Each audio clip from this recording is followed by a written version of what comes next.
اپنی زندگی میں اللہ کی مدد کی طرف بڑھیں، مالک کی مدد کا حصول اختیار کرنے کی کوشش کریں، اللہ کے ساتھ اپنے آپ کو جوڑیں۔ اگر اللہ کی مدد نصیب ہو، یہ جو ہم جتنا ڈرتے رہتے ہیں، سہمے رہتے ہیں، پریشان رہتے ہیں کوئی کیا کر دے گا، ہمارے ہاں نا ہر شعبے میں معاذ اللہ ایک مافیا ہے، الا ماشاءاللہ۔ وہ مافیا کہتا ہے میرے ساتھ ملو گے تو میں چلنے دوں گا، ورنہ میں نہیں چلنے دوں گا، مارکیٹ میں آ ہی نہیں سکتا فلانا بندہ، کیونکہ یہاں ہمارا قبضہ ہے۔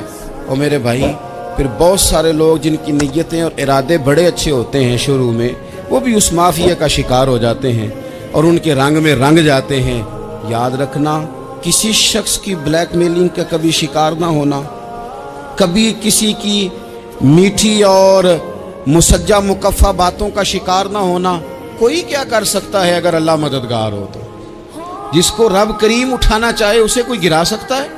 ہم یہ ڈرے ڈرے سہمے پریشان فیصلہ کرنے کی طاقت نہیں، مجھے چلنا چاہیے کہ نہیں، اٹھنا چاہیے کہ نہیں، کرنا چاہیے، اٹھ باندھ کمر کیوں ڈرتا ہے؟ پھر دیکھ خدا کیا کرتا ہے۔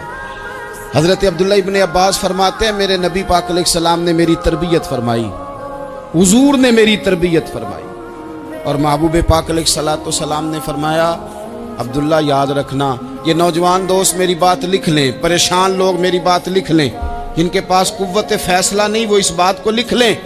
حضرت عبداللہ ابن عباس فرماتے ہیں میرے نبی پاک علیہ السلام نے مجھ سے فرمایا تھا عبداللہ سن، اگر ساری دنیا مل کے تیرا کوئی نفع کرنا چاہے، کر نہیں سکتی جب تک میرے رب کی رضا نہ ہو، اور فرمایا ساری دنیا مل کے تیرا کچھ بگاڑنا چاہے تو عبداللہ بگاڑ نہیں سکتی جب تک رب کریم کی حکمت کا تقاضا نہ ہو۔ لوگوں سے ڈرنا، لوگوں کی طرف دیکھنا، ماحول دیکھ کے اپنے راہ کا تعین کرنا، ہر بندے کے خیالات کے مطابق ڈھلنے کی کوشش کرنا، فلانا نہ ناراض ہو جائے، فلانا نہ ناراض ہو جائے، وہ جس نے ہونا ہو جائے، بس رب رسول ناراض نہ ہو۔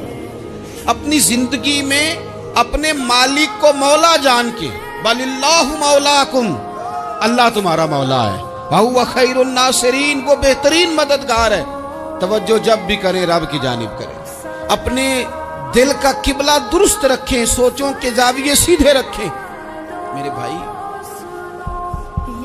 مالک جب بندوبست کر دے نا، جب مالک بندوبست کر دے پھر ایسا بندوبست کرتا ہے کہ لوگوں کے پاس نا چارہ نہیں رہتا۔ حضرت مریم رضی اللہ تعالی عنہا پاک باز تھیں، مسجد میں رہی تھیں، پر مالک کی حکمت کے تقاضے بڑے عجیب ہے نا۔ پھر جناب مریم کو اللہ تعالیٰ نے بغیر شوہر کے اولاد عطا کر دی۔ یہ بات ہی ایسی تھی، وہ کسی نے کہا تھا کہ مخلوق تو فنکار ہے اس درجہ کے پل بھر میں سنگے در کعبہ سے بھی اصنام تراشے، تم کون ہو کیا چیز ہے داغ کبابی، لوگوں نے تو مریم پہ بھی الزام تراشے۔ تو لوگوں نے کہا کدھر سے لے آئی بچہ، تیرا باپ تو ایسا نہیں تھا، کہاں سے لے آئی؟ اللہ کرے میں آپ کو سمجھا سکوں، ذرا اپنے آپ کو وہاں کھڑا کریں کہ ایک پاک باز عورت، پاک باپ کی بیٹی، طیب ماں کی بیٹی، اور اللہ کے گھر میں پرورش پانے والی خاتون، ایک وہ وقت اور ایک یہ وقت کہ اس عورت کو کٹہرے میں کھڑا کر کے پوچھا جا رہا ہے کہ معاذ اللہ تیری گود میں بچہ جائز نہیں ہے، کہاں سے لائی ہے؟ اب خود سے صفائیاں بندہ کتنی کو دے، کتنی کو وضاحتیں کرے۔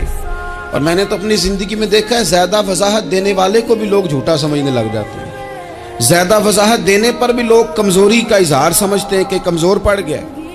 آپ صلح کی کوشش کرتے ہیں، سامنے والا بزدل سمجھ لیتا ہے، زیادہ وضاحتیں بھی کمزور کر دیتی ہیں۔ اب حضرت مریم کو کٹہرے میں کھڑا کر کے کہا بچہ کس کا ہے؟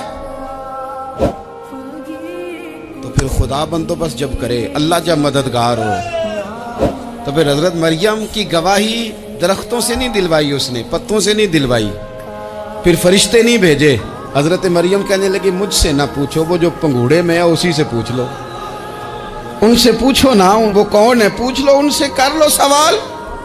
انہوں نے کہا پنگوڑے میں چند دنوں کا بچہ، یہ جواب دے گا؟ مددگار تھا رب، ان کی برات کا اعلان کرنا تھا مالک نے، اور جب مالک اعلان کر دے، جب مالک تیری صفائی دینا چاہے، جب مالک